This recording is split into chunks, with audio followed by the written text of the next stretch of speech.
Good afternoon, everybody. Welcome to LinkedIn Tuesday. It's August 18th, 2026. We're very glad you're with us this afternoon. Come on, slides. Here we go. Please note this event will be recorded, and the recording will be on the Career USA YouTube channel for others to view in the future. By participating in this event, you give consent for your name and picture to appear. Please note that any comments you put in the Zoom chat window will not appear in the recording. For everybody who's on Zoom, LinkedIn is all about connecting with everybody else. So feel free to put in your name, the position you're looking for. Give us 2 or 3 target companies that we may be able to help you with. Then list your email, your LinkedIn address if you'd like, your phone and city. And if you have connections at companies that you can help other people, please go ahead and list those also. This is a great way at the end of this presentation, save the Zoom chat so you can go back and connect with everybody else who's on the call today. Well, good afternoon, everybody. My name is Jeff Morris. Back in 2008, I started a website called careerdfw.org, a website to help those unemployed in the Dallas-Fort Worth area. In 2012, I launched careerusa.org to help those around the United States. I have written a book called What I Learned About Your Job Search That You May Not Know. It is available on Amazon. If you see me in person, I always have copies with me. Since 2007, I've been facilitating and leading the North Dallas Plano Career Focus Group. That group's been around since the late 1990s. I took it over in 2007 when the prior leader landed a job. And I'll tell you about our interesting program we have coming up this Friday at the end of the session. And since 2017, I've been a member of the PIT crew, also known as the Practice Interview Team. Don't wait until you have an interview to schedule an interview. Practice early, practice often. That's what's going to get you your next job. For more information, just go to dallaspitcrew.com. We have 4 outstanding speakers who talk about LinkedIn. They each talk about LinkedIn from a slightly different point of view, just because of what their career backgrounds are. Today, our speaker is Ruth Lipsky. She works for Lee Heck Harrison. She works with job seekers like you on a daily basis. And today she's going to talk about back to basics, making LinkedIn work for you. So Ruth, thank you very much for being here, and I'll turn it over to you. Thank you so much. It's always a pleasure to be part of your program. And thank you so much for all of the work that you do in ensuring that we can share information and get the right things in front of people as they are looking for their next job. Today, we're going to be talking about LinkedIn, and we're going to be talking about the basics of LinkedIn. We're not going to go into anything exotic or anything particularly new or different. It's making sure that what LinkedIn thinks is important is strong, necessary, and compelling, so that when recruiters are looking at your profile, they see a lot of good information. So we'll be talking about the top portion of your profile where the background, the headshot, the headline are. We'll be talking about the hashtag open to work because there's still a lot of discussion about that. And then we'll talk about the about section, the experience section, and your skills section. So let's get started on your profile picture. Profile picture is important. It's the first thing people see about you, and it needs to be just you.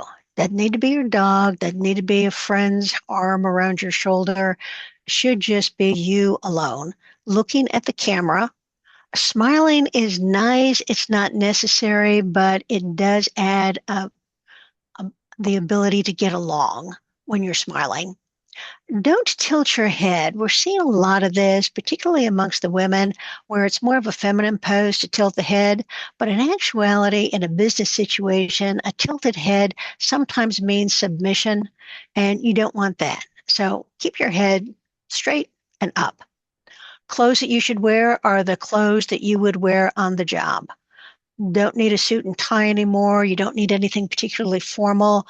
But if you're in a job that deals with high-level trust issues in financial matters, maybe you do need a suit and tie. But for most people, a button-down shirt, a nice blouse is going to be fine. It's more interesting of shoulders and above, looking at the camera, looking engaging and friendly. Make sure your picture does you a good background check. So the background picture itself is that big rectangular area up at the top of the page, and you'll use a camera icon at the top right in order to open up the feature. You've got two choices here. And actually, there are three different options for a LinkedIn background, but one of them is a happy place. That's what I have in all of my backgrounds. I'll change my background every month to pumpkins in the fall, Christmas trees at Christmas, but that's a happy place. If you're looking for a job, you've got two other choices. One is going to be a branded picture where it says something about your field of expertise, your title, your industry, or you can have a quote that is meaningful to you. So it shows a bit about what is motivational, where your passions are, what standards you live by. So either one of those is going to be good, but you do need to have something in that large background area. Don't use the suggested backgrounds that LinkedIn has. They are way too common. They don't say anything about yourself. It does not give a person the impression of who you are, what you do, or what makes you tick. So skip those backgrounds. Find something that you feel is more associated with you. And if you need suggestions, Google Images has thousands of free pictures. There are a lot of sites out there where you can find these, but just type free LinkedIn background and you'll find plenty of pictures that are rectangular. There will always be filtering capabilities. Find something good. Your headline area is the most important part of your profile. Because when a recruiter is doing a search, LinkedIn is going to give them information about the people who are best qualified to fill the role that the recruiter has just typed out. But the only information that LinkedIn is giving them, they will give the headshot, the name, the headline itself, the geographic location, and possibly the last title or two that the person has had. Not much more. So it's the major factor in the LinkedIn algorithm. It has the highest weight for the words that are in there. And it should be treated as a way that you're going to talk to a recruiter, not just here's my job at here's my old company.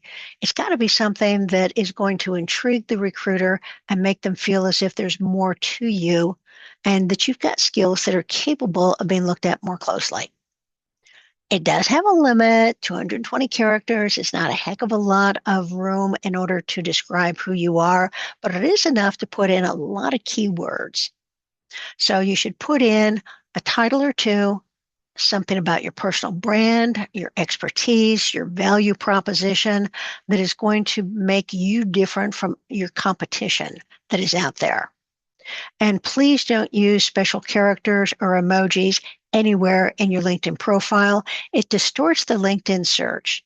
LinkedIn does not support any formatting at all. They're kind of proud of it, but if you're using something that has to be imported, then LinkedIn doesn't know how to translate that across devices or sized characters.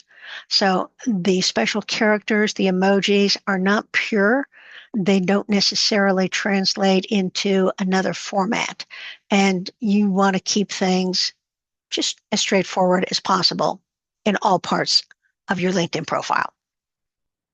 So here's the template that we normally recommend for your headline.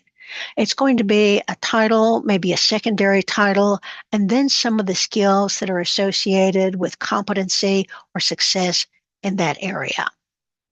Or you can have a title or two and then have a value statement accomplishing X through Y, or using X to increase or decrease Y. That's more of a value idea on what you're going to be able to give to the company when they hire you. So here's some examples. Full stack application developers' greatest statement to a recruiter is, here are the programs that I am highly competent in. So having a title and then having skill are going to be enormously important to a recruiter so they don't have to search any further in order to find the people who are needed for that type of job. However, if somebody is a business analyst, there are a lot of different types of business analysts. So being able to put in business analytics, data solutions, cost-cutting strategist are all going to be an important way of separating you from somebody else who's got the same title, but might not have the clarity of what you're going to be able to bring to that job. Same for a data scientist. Anything about machine learning or AI these days is going to be important. Recruiters are drawn to those words. Customer experience manager. Now we're not using skills, we're using results. Service improvement specialist, and then raise satisfaction scores. Putting numbers in this area is tremendously important. Being able to prove that you can do something is important. Global marketing manager, what you're doing, where your specialties are, direct customer relations. The higher you are in an organization, the more important it is to put in a value statement where you can show what results you expect to achieve when you join that company. Okay, so far on all that? Jeff is going to be watching the chat for any questions that might come up, but feel free to unmute and just shout it out.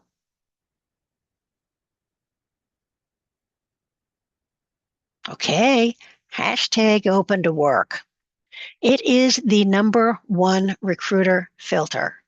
As soon as a recruiter who is in the LinkedIn recruiter software gets that basic list of here are the 40,000 people who are matching the job search I'm doing, first filter they put in is, are they open to work? Or I don't want to have to talk them out of a job. I want them to be willing to start a conversation immediately. So the information in this open to work is really incredibly valuable because it allows you to put in up to 5 different job titles. And those job titles have the same weight as if you put them in the headline area. And the headline area has the highest weight of any word in the LinkedIn algorithm. So putting titles up here, an exact match on titles is hugely important to LinkedIn. Being able to put in what kind of locations. And if you're willing to be on site, you do have to put in a city, a metropolitan area where you want to be. We have learned through experience that metropolitan areas come up higher in a search than a single city would.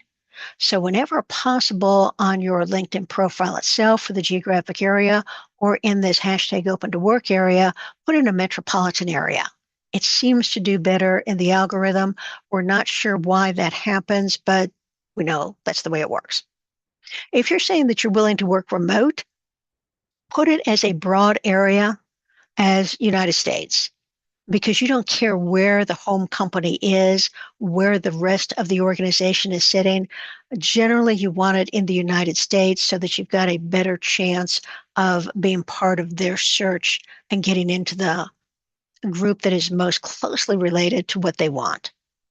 You can put in individual cities if there are cities that you're willing to relocate to, but for remote, you also need to put in United States. Same with on-site. If you're willing to relocate, put a couple metropolitan areas there. The rest of it, the start date, you'll want to put immediately. You're actively applying for jobs. It's good that recruiters know that you have an active search going on. Employment types. We're seeing more contract jobs coming up on the job boards now. And some of the contract jobs are going to be 6, 9, 12 months long. And it might not be stated, but it quite often means when they're that long an engagement is that it is going to be a contract to perm opportunity. So that if the company tries you out for a period of time on a series of projects or activities or services, if they like what you're doing, they'll offer you a full-time job. So putting contract as a possibility is becoming a stronger way of finding the jobs that might not be listed as full-time jobs, but they turn into full-time jobs. Now, here's the big question. Do you want just the recruiters who are using the LinkedIn Recruiter software to see, or do you want all LinkedIn members and have the hashtag open to work green banner around your headshot? If you say only the recruiters who are using the LinkedIn Recruiter software, that means that only half of the recruiters who are using LinkedIn in order to find talent will be able to see you. About half are using LinkedIn Recruiter software. Those are mostly the major companies. The other half are mid-sized companies, smaller companies, boutique companies, startup companies who are not able to afford a license for the LinkedIn Recruiter software because it's, I think, $800 to $900 a month at this point. But they're going to be just doing a regular search on LinkedIn. You want them to find you, but the only way they can is if you've got that hashtag open to work. There is a lot of discussion still about, is this a sign of desperation that you're showing that you are looking for work? And there are still recruiters and companies who think that it is. But it's only about 20% of the recruiters from the polling that we've done.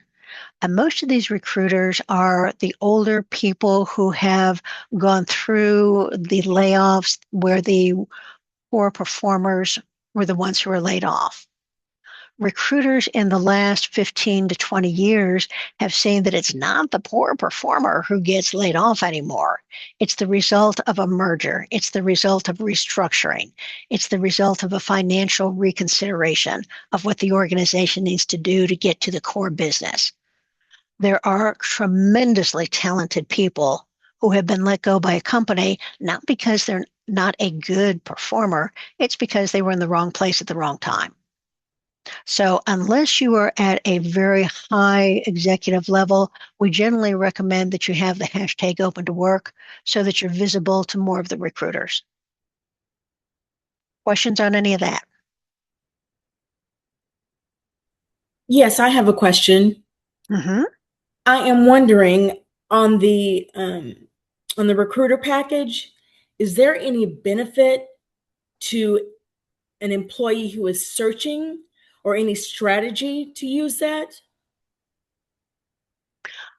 Well, if you are looking for a job and you want to be visible to all of the recruiters who want a person who is able to start interviewing and able to start their job quickly, then you do need to have the all LinkedIn members. So you have the hashtag open to work.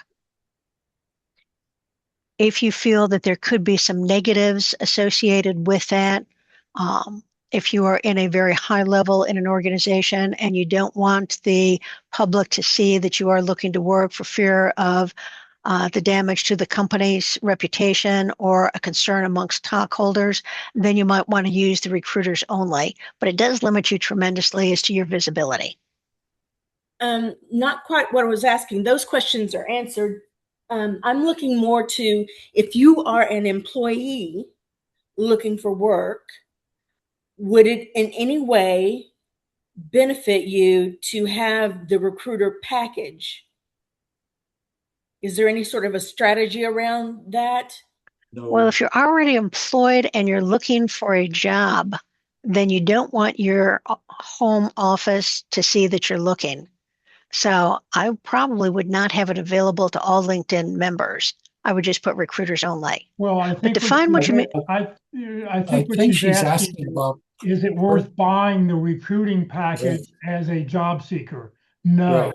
not No. unless if you have that kind of extra money, you should get in the recruiting business or do something else because it is very expensive and you just need your profile to be visible, complete, and enticing so that somebody wants to call you up.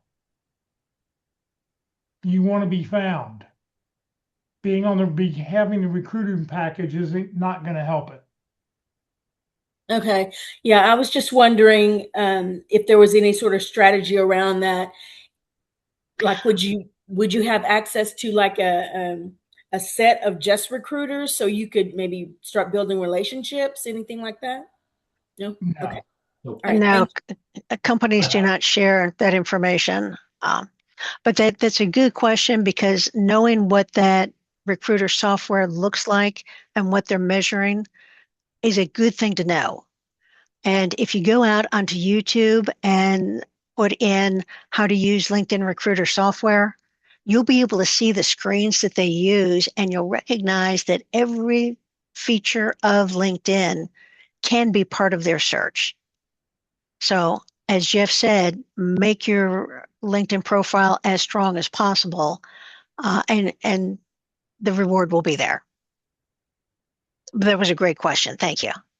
I have a question as well. You bet.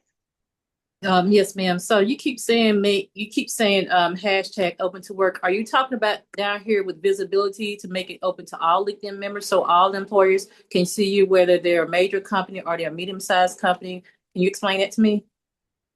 Exactly. So that when you're on your LinkedIn profile and you're in the open to work, Mm-hmm.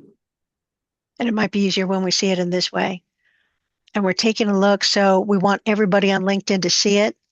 Okay. That's going to add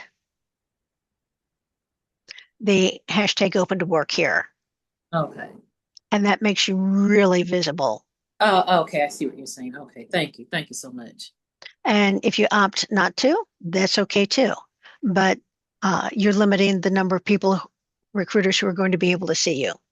Okay. All right. Thank you so much. No problem. So let's take a look. The analytics area is the only area of LinkedIn that tells you how well you're doing. And it's right underneath that top portion of your profile, but you should be keeping track of what your analytics are telling you. How many people have looked at your profile? If you are posting any information, is anybody looking at it? And how many search appearances are you coming up in? This is LinkedIn's way of saying we're showcasing you more because you have more up-to-date information, you have more complete information, you are active on LinkedIn, you're doing all the things LinkedIn wants you to do as far as networking, engaging.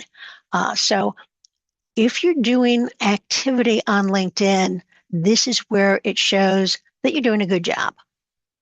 There's no single number that you should be aiming at. You're looking for trends, so that on the search appearances, you're going to be looking for this number to get better and better and better as you go along. It might plateau at some point, but try and get it as high as possible. And you'll be able to do that by being active on LinkedIn. It's the same things you're doing right now. Every time you hit the enter button, LinkedIn is going to look at it, tabulate a new number for your score on your LinkedIn profile, and decide how high up you're going to be put on a list when a recruiter is looking for somebody like you. So watch this area, make sure it goes up. Now, the post impressions, that's going to depend on how frequently you're posting, how engaging that post is going to be, as to whether you get many impressions. The About section. Whoa. In the About section, you're going to talk about successes and experiences, and you're going to talk about the specifics of them, not just, I have these skills. You do want to use the keywords, the skills that are associated with success in your job, but having a About section that says, I have these 50 skills is not going to be as good and as strong as saying, I use these skills to do this, to achieve that, to get this result.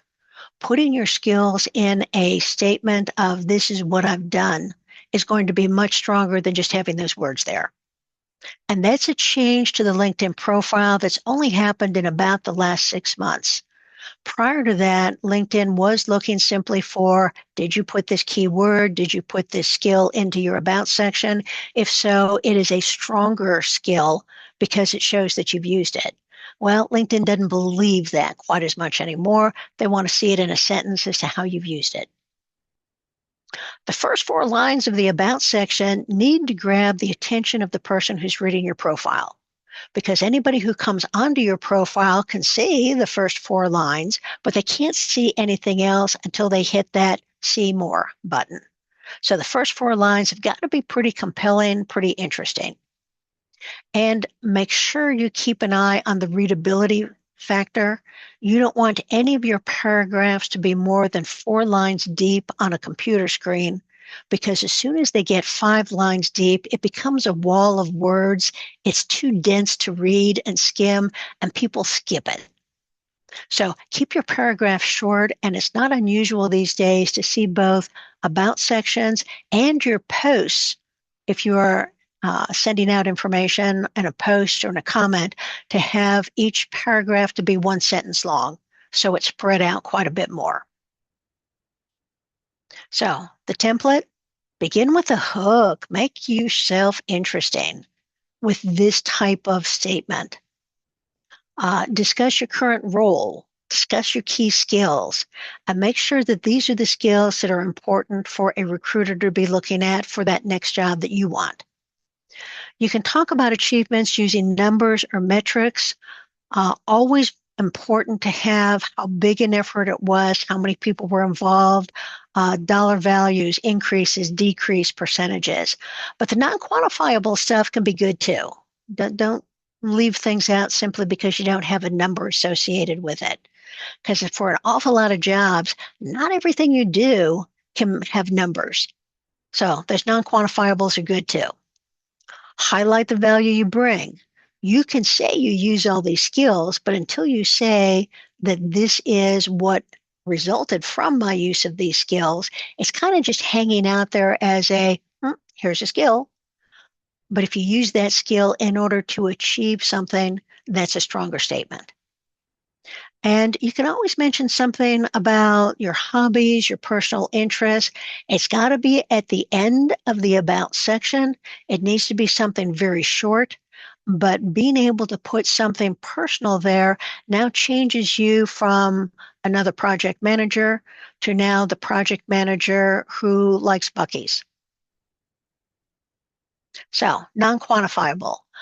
We tend to lose sight that an awful lot of the work that we do does not have numbers associated with it. So being able to put in some non-quantifiable statements is still going to be a positive thing, and having enough of them is going to show maybe the teamwork, maybe how you're dealing with activities rather than numbers. But all of these are non-quantifiable accomplishments and can be used successfully in your About section and in your interview answers. We do say that the more times you use numbers, the more facts are associated with that. How big is it? How strategic was it? How much was accomplished? But if you don't have numbers, let's use these. Now, let's take a look at some of the LinkedIn About sections that might be useful on how you want to create yours. So if you're looking for the same job, this is one example. Here is somebody who is very straightforward. Here's who I am. Next paragraph, here are the skills I've used, and a little bit about soft skills, managerial skills. You don't need to use all 2,600 characters in the About section in order to tell who you are. So this is a very short one, but it's an effective one. Now, another way of showing that you're looking for the same job is to put in more experience that indicates success in that job. So here we've got somebody who is a digital marketing strategist, but who said there are 3 key things about the work that I did that will make you want me rather than other people, because you're probably looking at these same types of things. So putting in some successes, and notice that these have more numbers in them, are more detailed. This is not just a bullet point from your resume. It is expanded out quite a bit so that there's more information here about how things were set up and how successes were set. Now, here's another way of looking for the same job, but here's somebody who is an executive.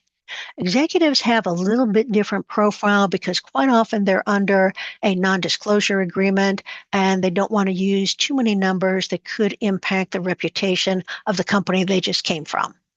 So we've got the opening statements up here, but here we've got a key strengths and we've got impactful experiences. The key strengths and the impactful experience are the 3-4-5 rule. You should always have at least 3, but no more than 5. If you only have 2 key strengths, you're not broad enough. If you have more than 5 key strengths, then you've diluted down the impact of what you're trying to showcase. Same thing with the experience section. 3, 4, or 5 stories.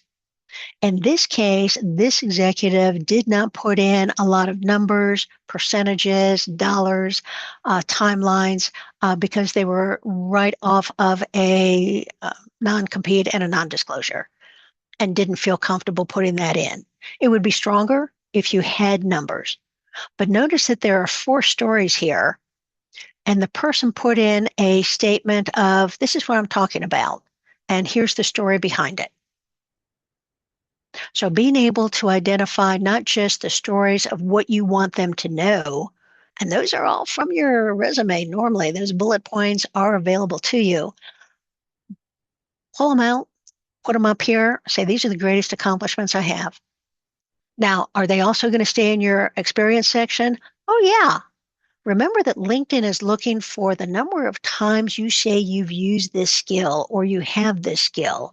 And the more times you say you've got this skill in your profile, the higher level of proficiency LinkedIn feels you have. So repeating things on LinkedIn is really to your advantage. The algorithm wants to see that. Okay, now what if you're looking for more than one job title? You've got a fair amount in your background. You could go into a couple different areas. You've got a marketing plan where you might have a different resume for each one of these jobs because they have certain skills that are associated with them. This is when you're going to be using the most room in your LinkedIn About section. Maybe not the full 2,600 characters, but you're going to use a lot of them. So being able to say, I could be this job or this job or this job, and then put in the reasons, the stories, the explanation of why you did that job. Most people, when they are given a job title, it's a title that the company has agreed on beforehand that fits into a salary structure, a benefit structure, but you actually do a lot more than just that one job. And being able to say, in this role, I have done the features, the functionality, the tasks associated with more than one title is going to be something you can put into your LinkedIn profile. LinkedIn used to allow us to have more than one profile, so you could have each one of these jobs as a separate LinkedIn profile. They gave that up 20 years ago. So this is the way you're going to let people know that you've got the breadth of experience that you can do more than one job. Now, if you want to change careers, if you want to pivot into something different, and these days when we're concerned about their layoffs in these industries or this industry is not growing to the extent that we were hoping it would, a lot of people are looking to make a switch to a different type of role. So in this case, the person is an account manager in a staffing industry. Now they're taking a look at moving to something else. The first statement you always want to make when you're making a pivot is, I was very successful in my old job, but this is why I want to pivot. You don't want anyone to ever think that you failed at your current job and now you're looking for something easier. You want to make sure everybody knows that you really did a great job, but your love, your interest, your passion lies someplace else. And the way that this person is identifying, here's why I want to change, they're talking about the transferable skills. And the 3 that they've brought up, knowledge of the industry, long-term relationship building, grit and determination, those are probably good for just about any job. So being able to indicate what you've got in your skill set right now that transfers into the job you want to pivot to is where you're using this about section. The other way to look at a pivot is once again saying, I had a great job as an airline pilot, but now I'm going to pivot and I'm going to do technical writing. And here's why. And here are the transferable skills and the reason that this person feels that they'll be successful at a job that might not seem to be a natural progression for a person.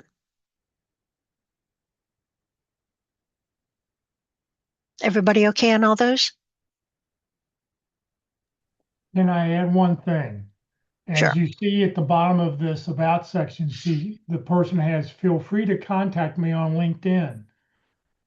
Put your email address and your phone number in your about section, because everybody can read the about section. But if you only have it in your contact information on LinkedIn, only first degree connections can connect with you. And you want to make it easy for somebody to be able to just pick up the phone and call you and ask you a question. So, you put that call to action in the about section, but add a phone number and email address. If you don't want to use your phone number, you can always get a Google Voice number. Jeff, I would also add that you can also do that on your background and your camera background, whatever you're using. You can incorporate that level of detail. And I agree with you 100%.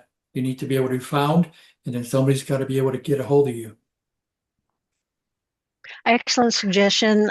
Perfect timing on it too.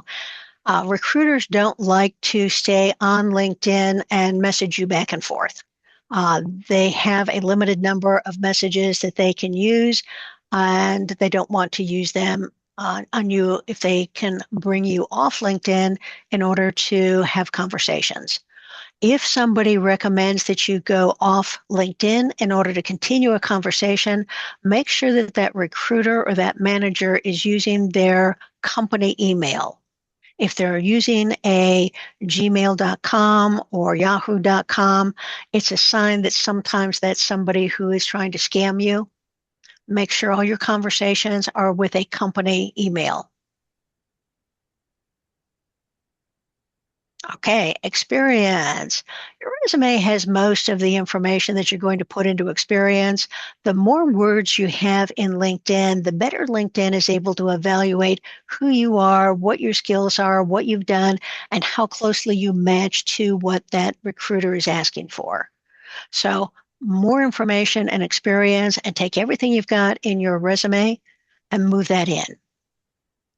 One of the things that you do need to be cognizant of, though, is that eventually you're going to have to close out your old job. And quite often it's at the 2 to 3 months, or maybe it's the end of the severance period. But at some point you actually have to say, I'm no longer working for this company. I'm being honest about it. There are two ways that you can do this. One is to add a career break as your next job. And a career break says, I'm not working right now. And here's the reason. LinkedIn has created a lot of different reasons why you can say, I'm no longer working. And it could be layoff, it could be professional development, it could be career transition. Those all make sense, but it still says I'm unemployed. And one of the features on the recruiter software is that the recruiter can say, I want somebody who has this job title, I want them to have these skills, and I want them to be using these skills in their current job. If you add a career break, you don't have a current job. You've got a placeholder that says why you don't have a job. So you're automatically eliminating yourself from the recruiter's search. Instead, you might want to add a placeholder job, which says, here are the job titles I'm interested in. I am looking for a new job. I'm not trying to tell you this is a new job, but I am going to be able to put in, here are the skills that I have. And quite often you can use the information from your last job and just put it into your placeholder job. But you need to have an active job that indicates that you've used these skills, that you've had this type of activity, so that you can be found on the recruiter search. Everybody okay with that?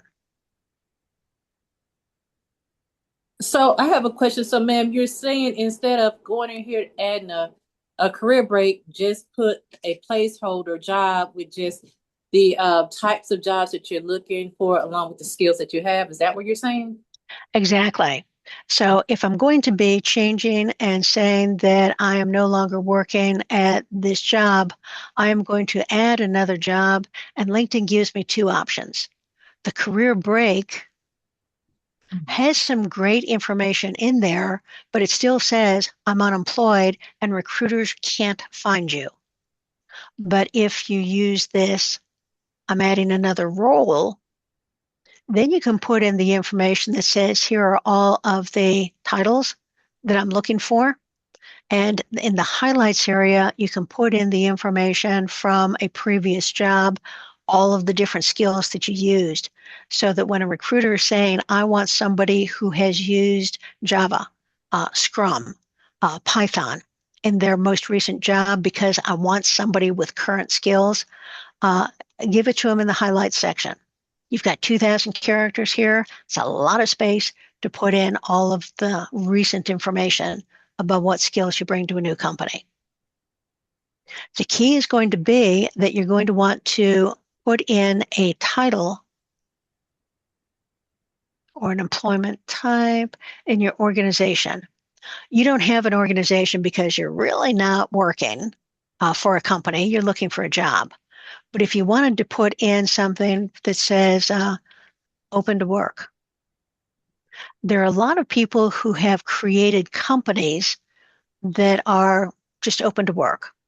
So you can use one of those, and there are plenty of them in different categories, or you can simply say, looking for a role in project manager in oil and gas industry.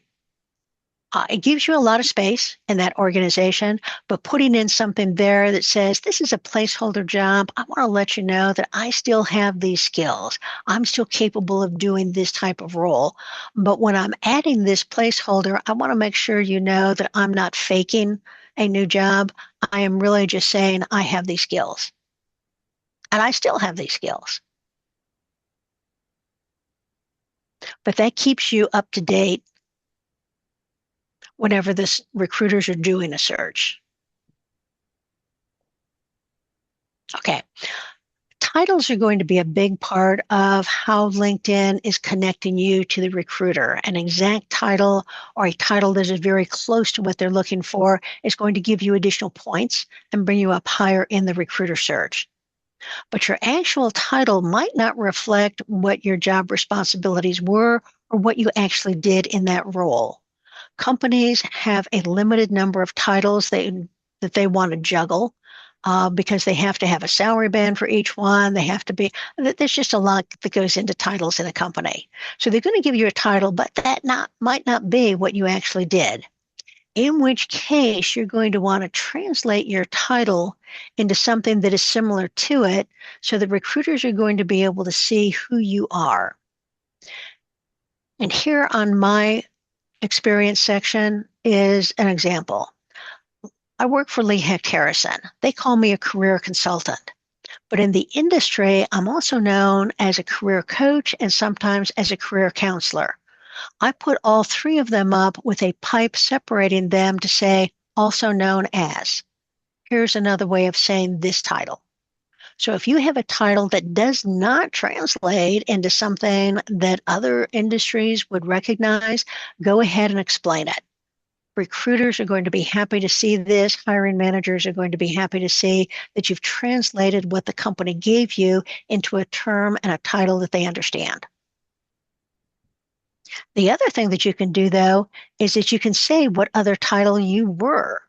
So my last title was Senior Manager of Training and Development, but the 12-man team that I had had a primary responsibility of moving classroom training into an e-learning environment.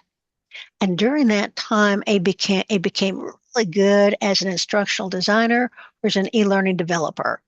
So in parentheses, I put these two titles saying, I did so much work in this type of role that I could have had this title from the company. So the recruiter looking at this job is going to say, yep, here's the title the company gave, but here's the titles that are more appropriate for the work that was actually done in this position. So you've got two choices here. Do you want to translate it to other titles, or do you want to translate it to other job responsibility titles? Options are there.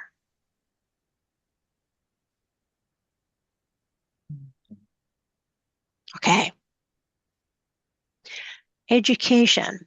We tend to think of education as your college or university time, but you can include additional classes and additional courses that you took outside of college if you feel that that was an important part of how you got to where you are.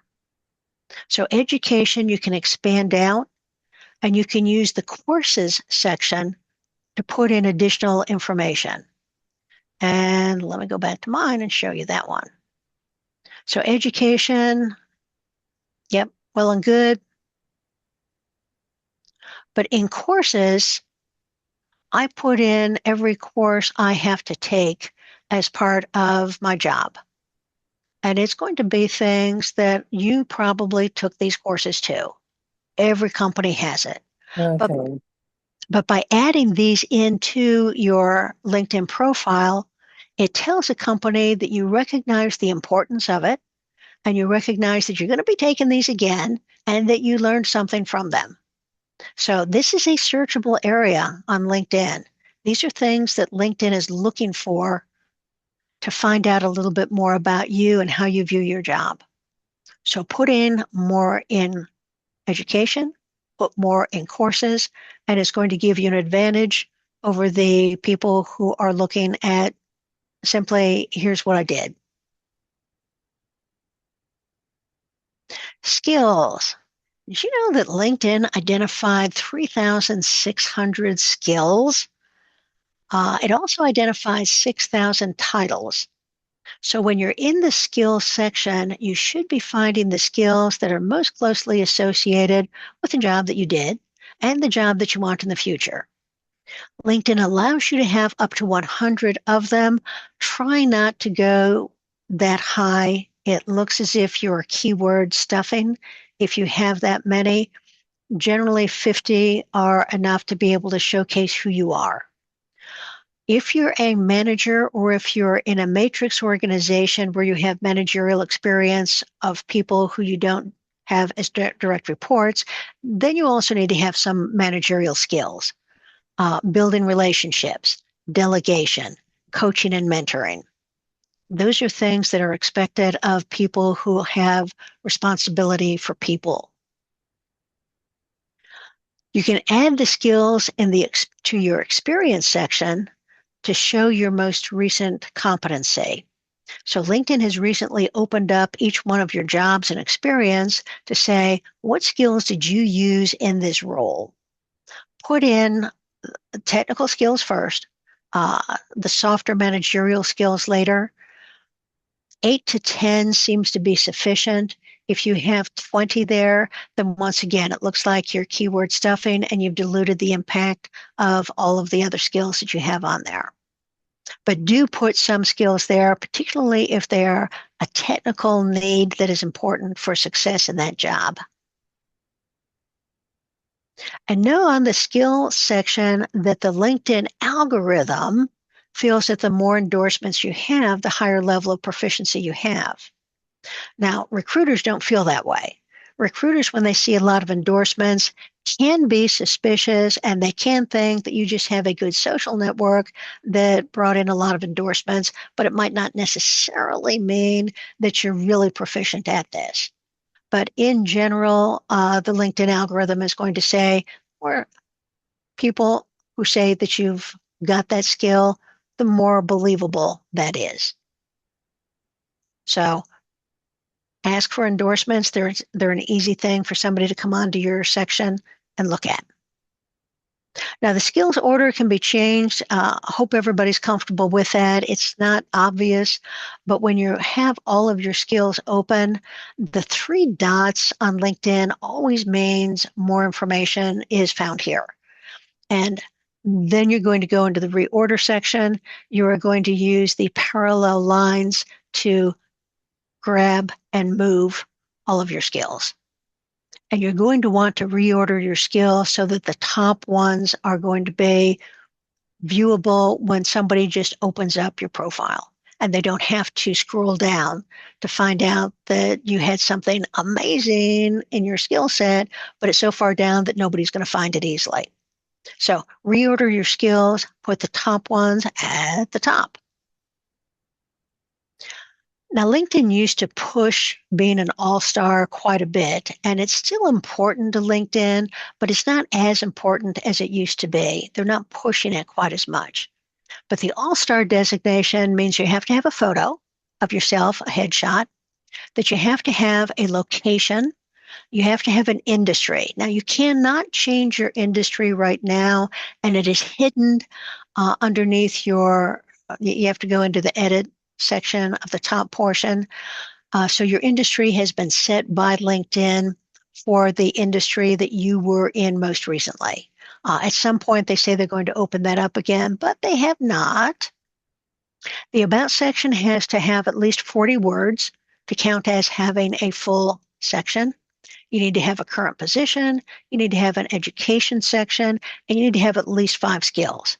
If you have all this, you are an all-star, and that generally gives you a boost in how LinkedIn is assigning a score to you. Now remember that it has to be a current position, and that's why you created that placeholder where you said, this looks like it's a current active position, but it's really not. I'm just putting it out here because I know LinkedIn wants it, and recruiters are using this as a way of differentiating. So if we're talking about how the algorithm is looking at your profile, never use special characters or emojis because that's a distortion and you lose information by having that out there. The more times you say you have a skill, the more LinkedIn thinks you're strong in it. The headline area has the highest value for the algorithm, so anything you have in the headline is a boost. Metropolitan areas come up higher in searches than individual cities. Switch it over to a metro area. Open to work becomes less effective over time. LinkedIn does age portions of their profile, and open to work is one of the biggest ones. After about 2 months, it no longer has the punch and the interest that you would have when you first set it up. I normally suggest to people the first day of every month, you turn it off completely, turn it back on. If you need to re-enter information, do that. But having a new date stamp on open to work generally seems to give you more of a boost and keeps that up in front of LinkedIn because it's a huge part of the filters that are being used. And if you're not seeing people come on to your profile, it could be that you're just not interesting enough. So change something in your headline area. Change the opening paragraph of your LinkedIn About section. But if you see that you don't get the interest that you think you should deserve, change things. Now, that was for the algorithm. Now, as far as the recruiters themselves, now we're looking at the human eye. And the human eye has a different set of things that are going to be important to it. And having that background picture is going to be important to the human eye because they want to make some judgment about you immediately, and that background picture allows them to do it. Having a friendly headshot, providing something in the headline that is interesting, impactful, important to the recruiter. That first paragraph on the LinkedIn About section, also very important. Got to be able to get their interest so they want to read more about you. Making the About section readable. Making sure your technical information is up high, making sure your stories are concise, but no more than four paragraphs deep. The top 2 skills in your skills section, those should be your superpowers. make sure that they're good ones for you. And some general statistics. Some of this is a combination, well, all of it is a combination of how the algorithm is working in your behalf and how recruiters and how the human eye is going to be looking at your profile. So, questions? Yeah, we had a question from Carolyn. She asked, how should your resume be different than your LinkedIn? The resume is normally 2 pages long and is more technical in nature. LinkedIn is allowing you to have way more information than 2 pages. And it also is encouraging you to have your soft skills, your managerial skills more apparent. So LinkedIn is a more complete vision of who you are. And you can put more stories, more information, more projects. LinkedIn has an almost unlimited amount of material you can put out there. And the more information you have, the easier it is for LinkedIn to decide whether you're a match for that recruiter search. Anyone else have any questions? Could you show that previous slide with the tips for the recruiter? The one, yes, thank you, ma'am. I'd like to take a snapshot of that. Thank you. You bet. Also, I want to ask you about the analytics page. How do you get to that? You kind of lost me there. The analytics, when you know the analytics, I would like to Yeah, let's take a look at that. When you're on your profile, at the very top, you've got your information at the top. This is a good example of a happy place. There is nothing strategic about that. I do not own a donut store. I just like donuts. And I guess I was feeling hungry when I picked that picture. But the analytics are going to be right at the top, right here. So it's not something you need to click to find. It's right in front of you at all times, and you're going to be looking for the trend lines. How well have you done on search appearances? And if you click on it, it can give you a little bit more information, but for the most part, just keep an eye out on what are the key numbers here. How many search appearances do I come up in? And next, if you're active on LinkedIn, if you're looking for a job, if you're commenting on people's posts, hopefully next week when you look at it, it's going to be 50 search appearances. Good things to know. Marty, I see your hand up. Yes, couple of questions. First, does it pay? I mean, is it worth having a paid subscription to LinkedIn? Good questions there. LinkedIn Premium does give you some advantages. When you're on the Jobs tab, it will give you more information about how many skills you have in common with the job you're applying for. It'll give more information about the company.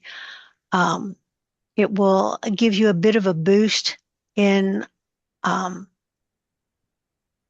algorithm itself. And it'll also give you the opportunity to use AI to rewrite things. Now, the AI feature of LinkedIn Premium is pretty new.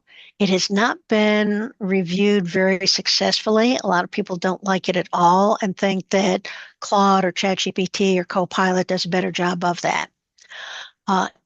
What I like about LinkedIn Premium is that it gives you more information about companies. But you could go to your local library and do that research on the library's dime. Dun & Bradstreet Hoovers would be a good one to be looking at for more company information.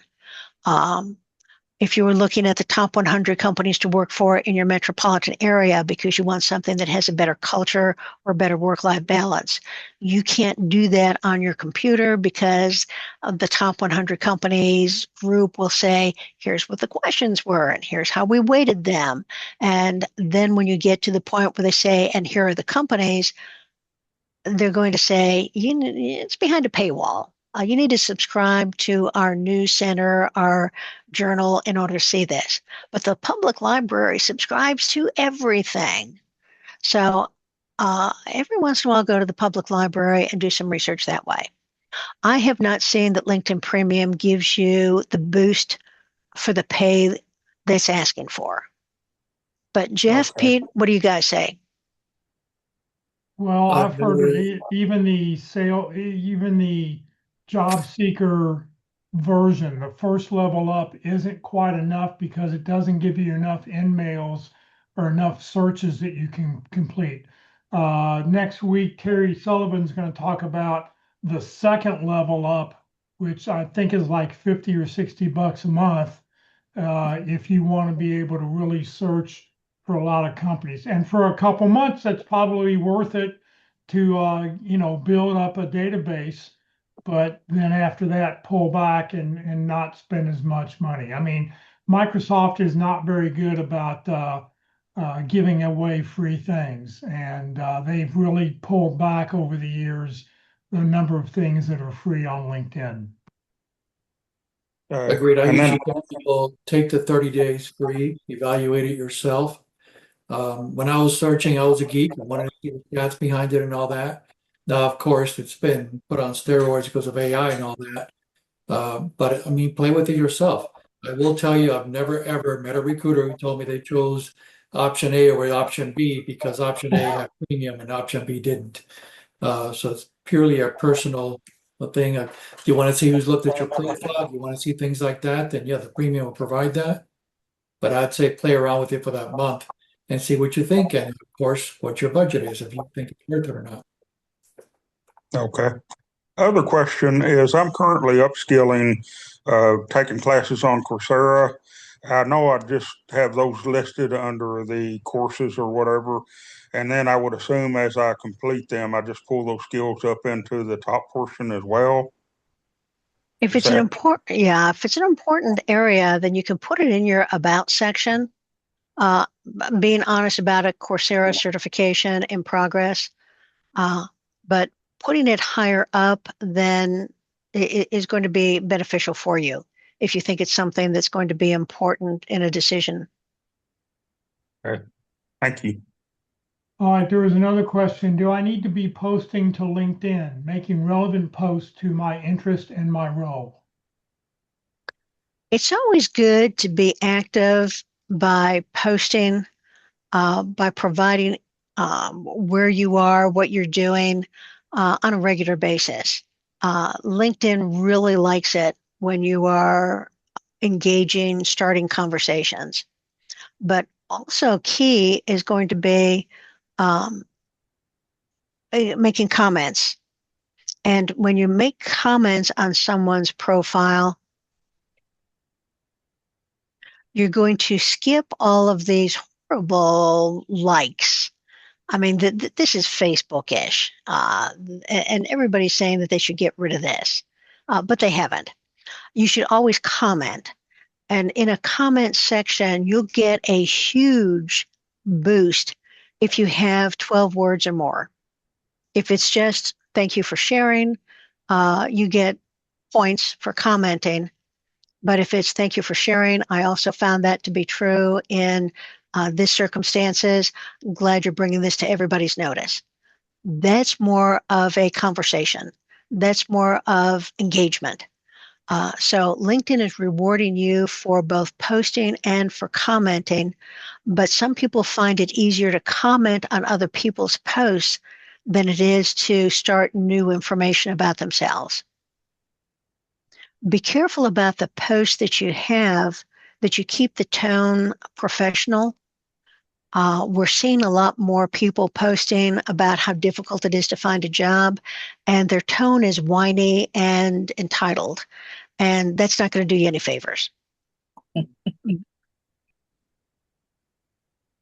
All right. Well, Ruth, thank you very much for your time today. If you want to click with Ruth, well, don't look for the globe, look for the donut, because we know that she's currently promoting donuts on her website or in profile. So if you want to reach out to Ruth, you're welcome to do so. Next week, our speaker is going to be Terry Sullivan. He's the founder of BuzzPro, a digital sales and marketing leader. He's going to tell you how to use key contacts and how to tell key contacts and prospects who you are, what you do, and how you can help. Please note that next week's session will not be recorded. So if you want to watch Terry, you do need to watch him live next Tuesday at 1 o'clock. Next, Jeff, if I can, tomorrow, Wednesday, the practice interview team is meeting in person at Christ United Methodist Church at Coit and Parker in Plano from 1 to 3 o'clock. They meet in person on the first, second, third, and fifth Wednesday of the month. On the fourth Wednesday of the month, they meet online only. That way, anyone, anywhere can watch a practice interview. They'll do 3 different interviews. They'll have interview time, and then they'll have feedback time for the candidate. You will learn a lot just by watching somebody else being interviewed. And then this Friday at the North Dallas Plano Career Focus Group, we have a brand new presentation by Paula Calise. She's just put this together about the job search ecosystem. There will be no recording available, so if you want to watch it, you will have to watch it either live or via Zoom.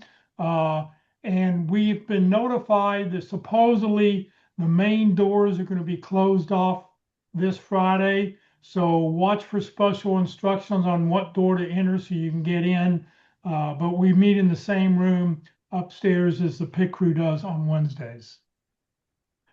You're welcome to join the Career DFW or Career USA LinkedIn groups. You do not need to live in the Dallas-Fort Worth area to join the Career DFW group. But the nice thing about joining a big group, especially we've got over 16,000 members, is that you can connect with you can directly communicate with any of those 16,000 members you're part of when you're in another group. So if you join a group that's in your profession, you can then directly communicate with those people, not using an email. So it's beneficial to join a few prime groups. Hey, Jeff, Yes. is that still the case? Because I've tried to do that and haven't had any luck. Well, that's the way it was before. I mean, No, and I've used it before, but when I was trying just a couple of days ago, it wasn't an option. well, LinkedIn is always changing what they do on a day-to-day basis. So if that's true, I'll have to investigate it and find out. Thank you. I'll take a look. Thank you. This session has been recorded. It will be on the Career USA YouTube channel. You're welcome to subscribe to the channel. That way, every time we post a new video, you'll find out about it. On the Career USA YouTube channel, click on playlist. Every video I post goes into one of 7 different playlists. And don't click on the video you see there. Click at the very bottom where you see view full playlist, and I'll become a list in chronological order of the date, the speaker, and who the topic was. If you're not receiving emails about our workshops, join the Career USA mailing list. You can just scan this QR code and send a blank email, or send a blank email to Career USA, the + subscribe at groups.io. You won't be spam. I control the list. I only send out 3 or 4 emails a week. All of them will have Zoom links, so you'll know how to join via the Zoom link if you're not able to get to the meeting in person. Please remember, Career DFW is a 501c3 nonprofit organization.